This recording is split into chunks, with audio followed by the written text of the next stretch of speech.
13 নম্বর অঙ্ক, যদি বার্ষিক 10% হারে কিছু টাকার 3 বছরের চক্রবৃদ্ধি সুদ ও সরল সুদের অন্তর 930 টাকা হয়, তবে ওই টাকার পরিমাণ কত হিসেব করে লিখি।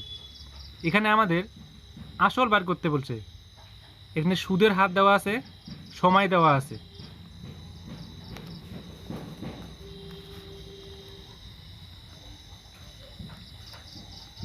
ধরি আসল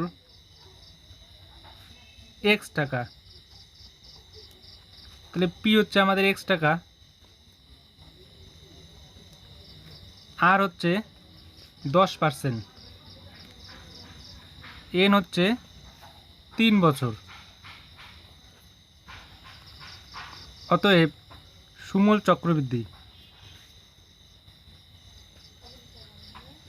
সূত্র হচ্ছে পি ইন্টু 1 প্লাস r/100^n। এখানে পি হচ্ছে এক্স, আর হচ্ছে 10, নিচে 100, এন হচ্ছে 3, এক্স নিচে 100, 100 আর 10 যোগ করলে 110, তাহলে 110/100 3বার লিখব। এক্স গুণন 110/100, 110/100, 110/100, এই শূন্য এই শূন্য এই শূন্য এই শূন্য এই শূন্য এই শূন্য, নিচে থাকতে 10 10 10 গুণ করলে 1000, উপরে 11 11 11 গুণ করলে 1331, এই 1331-এর সঙ্গে এক্স গুণ করলে 1331 এক্স, এত টাকা। এটাই পেলাম সুমূল চক্রবৃদ্ধি। কিন্তু আমাদের চক্রবৃদ্ধি সুদ বার করতে হবে, তাহলে আমাদের বিয়োগ করতে হবে। অতএব চক্রবৃদ্ধি সুদ 1331x/1000 মাইনাস, এখানে আসল বিয়োগ হবে, আসল হচ্ছে এক্স, নিচে 1000, 1331-এর থেকে 1000 বিয়োগ করলে 331 এক্স টাকা। এটা পেলাম চক্রবৃদ্ধি সুদ। এখন আমাদের বার করতে হবে সরল সুদ।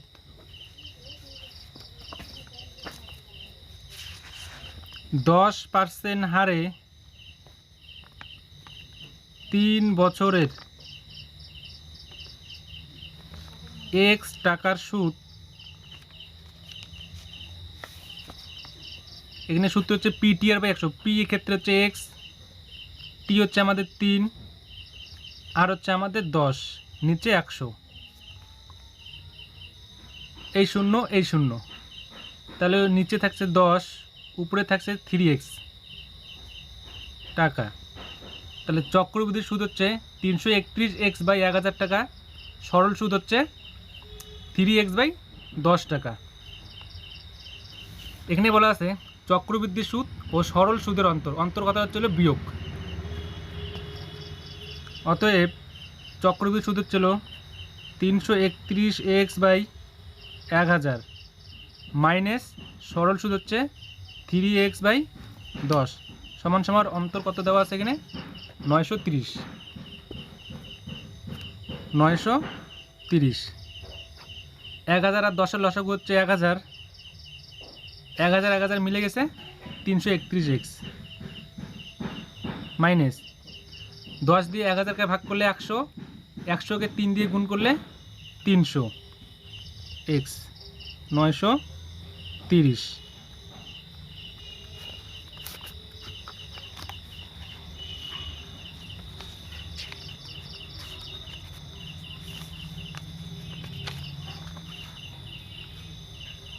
তিনশো 31-এর থেকে 300 বাদ দিলে 31x,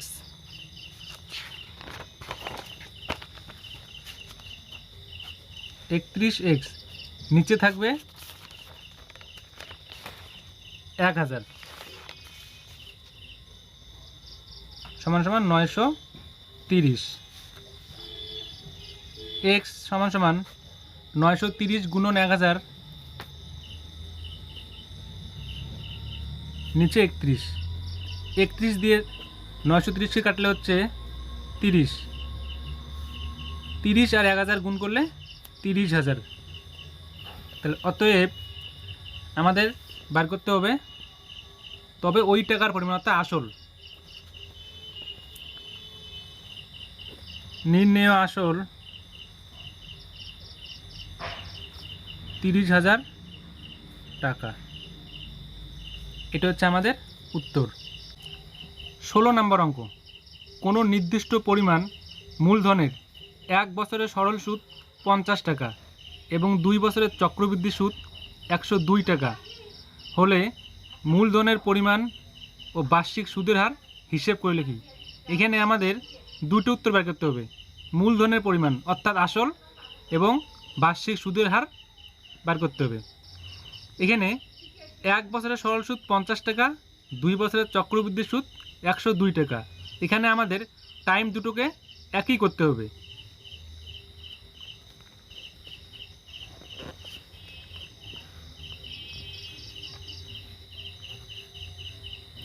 এখানে বলা আছে 1 বছরের সরল সুদ 50 টাকা।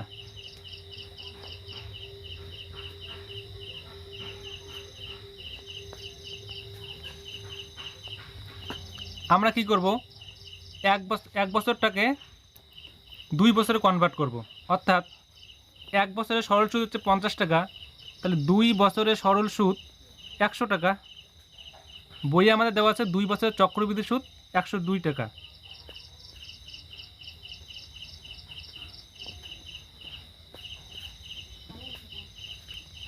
অতএব সুদের পার্থক্য,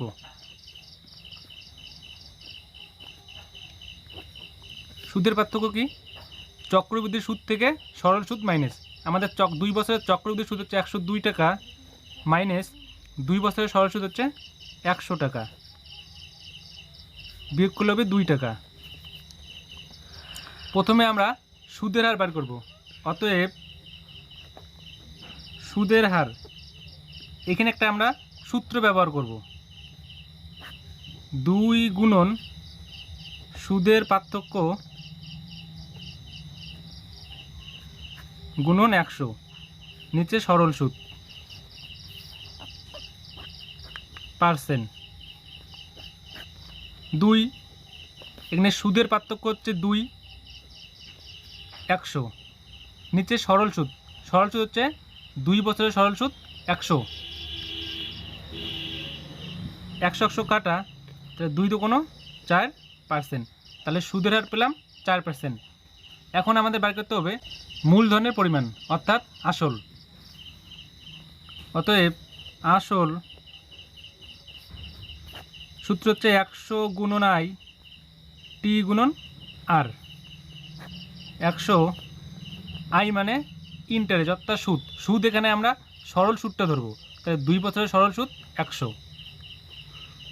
টি মানে টাইম, টাইম হচ্ছে আমাদের 2 বছর, আর হচ্ছে আমাদের 4%। 2 দিয়ে 100 কাটলে 50 দুগুণ 100, 4 দিয়ে 100 কাটলে 4 25 100, তাহলে 50 আর 25 গুণ করলে 1250 টাকা। তাহলে আসল হচ্ছে 1250 টাকা, সুদের হার হলো 4%, আসল হলো 1250 টাকা। এই দুটো হচ্ছে আমাদের উত্তর।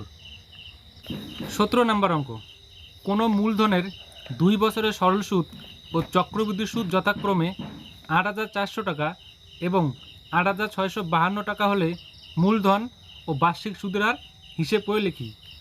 16 নম্বর অঙ্ক 17 নম্বর অঙ্ক একই। 16 নম্বর অঙ্কের মধ্যে কী পার্থক্য, মানে টাইম দুটো আলাদা, কিন্তু 17 নম্বর অঙ্কের মধ্যে টাইম একই আছে।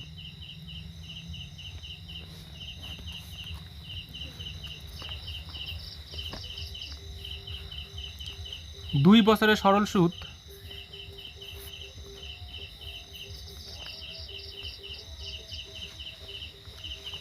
8,400 টাকা, 2 বছরের চক্রবৃদ্ধি সুদ 8,652 টাকা। অতএব সুদের পার্থক্য,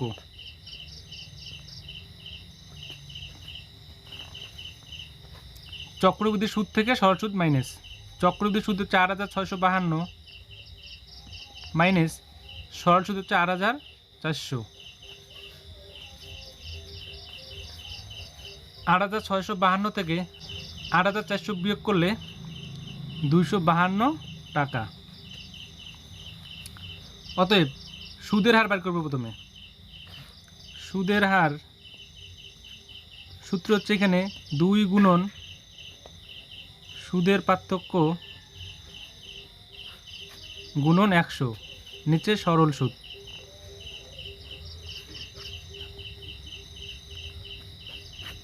দুই সূত্রের গুণন, সুদের পার্থক্য হচ্ছে 252 গুণন 100, নিচে সরল সুদ। আমাদের 2 বছরের সরল সুদ 8,400। 100 দুটো শূন্য, 8,400 দুটো শূন্য কাটা। 84 দিয়ে 252কে ভাগ করলে হবে 3, তাহলে 3 দুগুণ 6%। আমাদের সুদের হার বের হলো 6%। এখানে আর একটা উত্তর বের করতে হবে, মূলধন অর্থাৎ আসল বের করতে হবে। অতএব আসল সূত্র হচ্ছে 100 গুণন আই আর গুণন টি। 100 আই, আই মানে সরল সুদ, তাহলে 2 বছরের সরল সুদ 8,400। আর মানে পার্সেন্ট 6, টি হচ্ছে টাইম হচ্ছে আমাদের 2। 2 দিয়ে কাটলে 50 দুগুণ 100, 6 দিয়ে 8,400কে কাটলে 1400। 1400 আর 50 গুণ করলে 70,000 টাকা। তাহলে আমাদের উত্তর হচ্ছে সুদের হার 6%, আসল হচ্ছে 70,000 টাকা।